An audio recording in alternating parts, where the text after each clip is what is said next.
My name is Meshack Muli. I come from Kitui County, and that's where I live. And I'm representing Innovations for Climate Action, ICA, with my colleague. Climate change has really exacerbated drought in the region.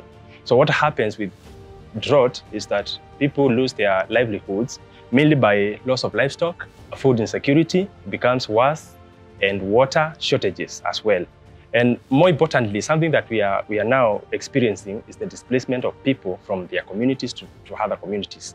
I will start by saying that it is temporal displacement. So they just move from this community to other communities where they have access to food and water, and then return when the rains come. Secondly, the displacement of their livestock. They also move their livestock because they depend on this livestock, and therefore they don't want them dying. So they move them from this region, which is dry, to other regions that are a bit better.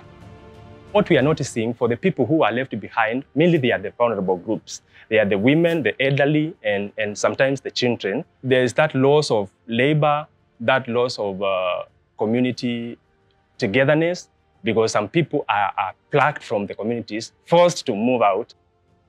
I'm thinking of an initiative that we did with the community that we work with.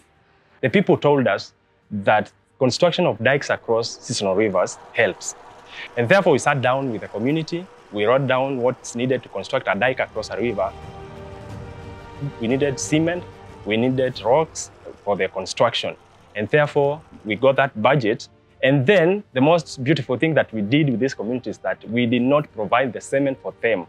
What they did, because there was that buy-in from them, they were willing to contribute, not really all of it, but part of it, towards the purchase of the cement. And by so doing, we constructed 3 dikes across a river. What we are learning, we are hearing from them, is that now whenever they construct wells in that river, they find water easily.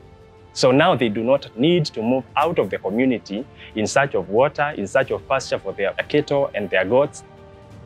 What they need the most is to build their resilience so that when disasters strike, their first reaction is not to flee. I have a message for such communities. I'll tell them, you have power and capability more than you think or imagine. So whenever disasters come, please be willing to stand strong, stay fair, just bend, but don't break.